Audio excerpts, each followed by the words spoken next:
Donc, passons à l'exercice 5.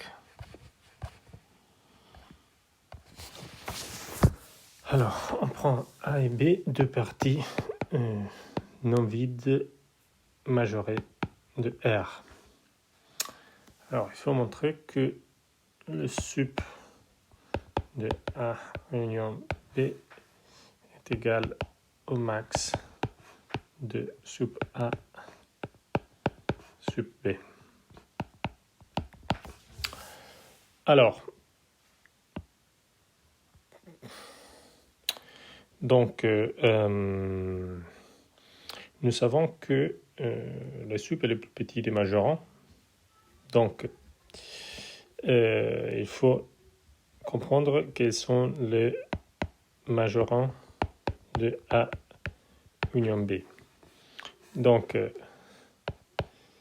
évidemment, c'est le X d'un R tel que pour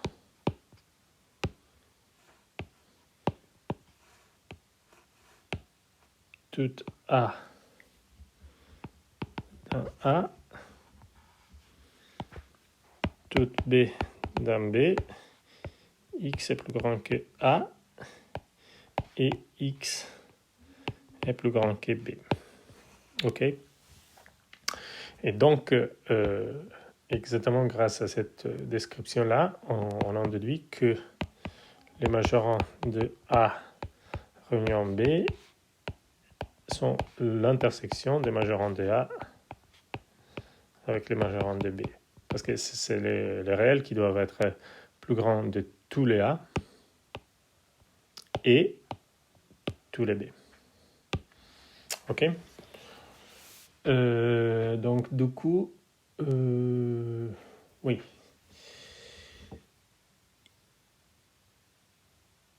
Oui.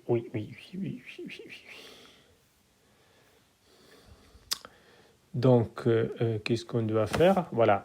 Donc, les plus petits, oui.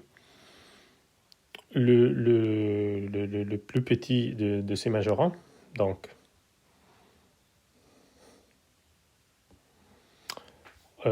comment est-ce qu'on peut dire ça? Donc, considérons maintenant sup A et sup B.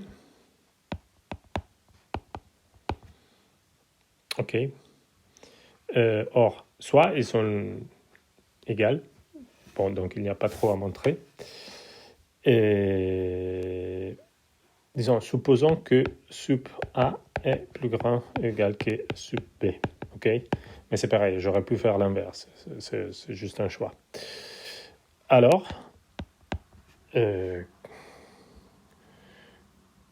cela veut dire que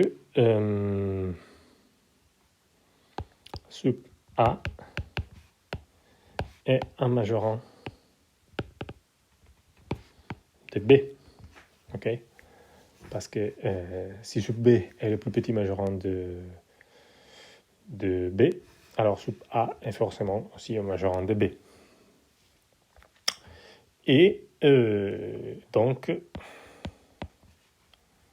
sup A appartient à maj A intersection maj B et c'est le plus petit élément. J'appelle ça W, petit élément de W. Et comme tout élément plus petit que sup A n'est pas un majorant de A. Et donc, ça veut dire que sup A réunion B est égal à sup A. Mais c'est-à-dire les max entre sup A et sup B. OK. Et donc, comme j'avais assumé sup A plus grand ou égal que sup B, c'est comme ça. Si j'avais fait l'assomption opposée, j'aurais obtenu sup B. Donc, rien ne change et l'énoncé à montrer. Alors, supposons maintenant A intersecté B non vide. Qu'est-ce qu'on peut dire de sup A intersection B? Ok. Alors, qu'est-ce qu'on peut dire? Donc, les majorants de A intersection B sont les X d'un R tel que X est plus grand que tel que pour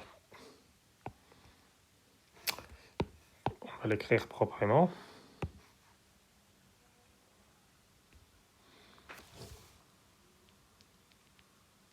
Oui.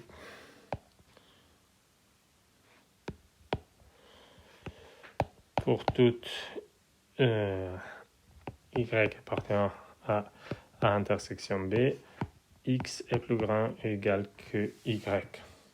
Ok?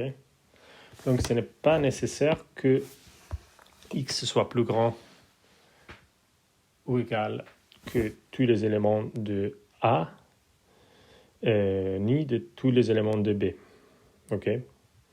Il suffit qu'il soit plus grand de tous les éléments dans l'intersection. Ok. Mais donc, comment est-ce qu'on peut dire mieux cela? Alors,